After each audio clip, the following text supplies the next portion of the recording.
Welcome back to another video on the Shack Senpai channel, and today we're going to be doing a review for the Minions Rise of Gru. And before we get into the video, please consider liking and subscribing, and checking out my other videos, please. I really enjoy my ranked redo series, so if you enjoy those, please like those as well. Gives me motivation to get off my ass, and yeah, let's get into the video. First things first, this movie is great. If you just turn your mind off and go in with expectations such as, oh, it's a Minion movie, it'll be goofy, it'll be Minions. You'll get that. It is goofy, it has references to Despicable Me 1, and it somehow continues the story of Minions 1, which obviously makes sense because it's the sequel to Minions, so obviously that's obvious. The references were really good, and you can definitely point them out when they were there. The soundtrack was very good. It definitely gave 80s vibes, and I'm glad they stuck to the time period. And also, when it came to like surroundings, they still kept to the time period. There was nothing that felt out of place or bad, or overall, very solid movie. The fact it's called Rise of Gru, but the main title is Minions, so you would assume that it mainly focuses on the Minions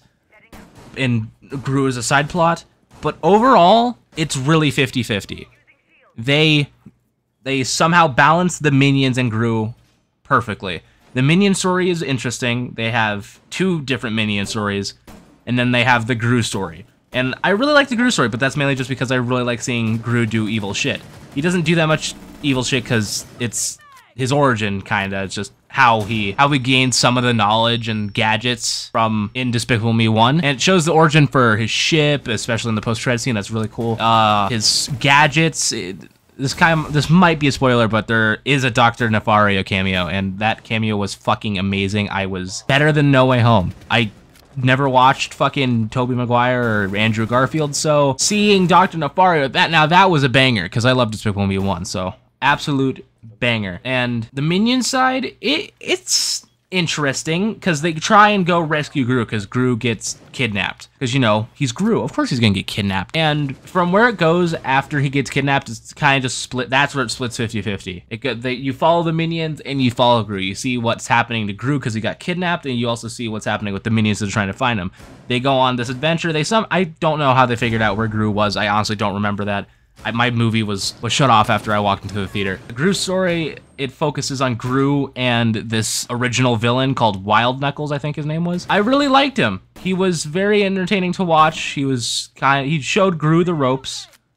And it was interesting because you can definitely see kinda how Wild Knuckles influenced Gru in Despicable Me 1, because Gru's house in Despicable Me 1 kind of looks familiar to Despicable Me, or to Wild Knuckles' house in Rise of Gru. And there, it shows how Gru knows the Bank of Evil and such. And once again, how he got his gadgets and how he got into the main villain world and how he started his adventure as a villain. Very interesting. If I do have to say one of my more favorite sides would either be Minions or Gru, I would have to say Gru. Overall, I love Gru as a character, and the fact they got Steve Carell back to do Gru again was very refreshing, and I loved it. And I hope they continue with the Gru story of him being evil, because I personally didn't like him that much of as a hero in Despicable Me 2 or 3. So yeah, I hope they continue this story somehow. They don't need to. There's absolutely no need to continue this. They kind of have already come full circle with the story, but it is very possible they can continue this somehow. Also, like I said, the references to Despicable Me 1, amazing. Easily my favorite part of the movie, because they're obvious. They're very obvious, and if you miss them, I guess you just have to refresh yourself on the original Despicable Me. But overall, I would have to give this movie an 8 out of 10. Very good watch. I recommend it big time, especially if you're just bored out of your mind and you just want to go see a good movie. If you like Despicable Me 1, you'll definitely like Minions Rise of Gru, mainly because of the references, and also Gru. It's refreshing, and I do think this is better than Jurassic World. It's not better than Top Gun. Well, most of Top Gun. The jet parts in Top Gun are really good, so it doesn't top those. But for the most part, this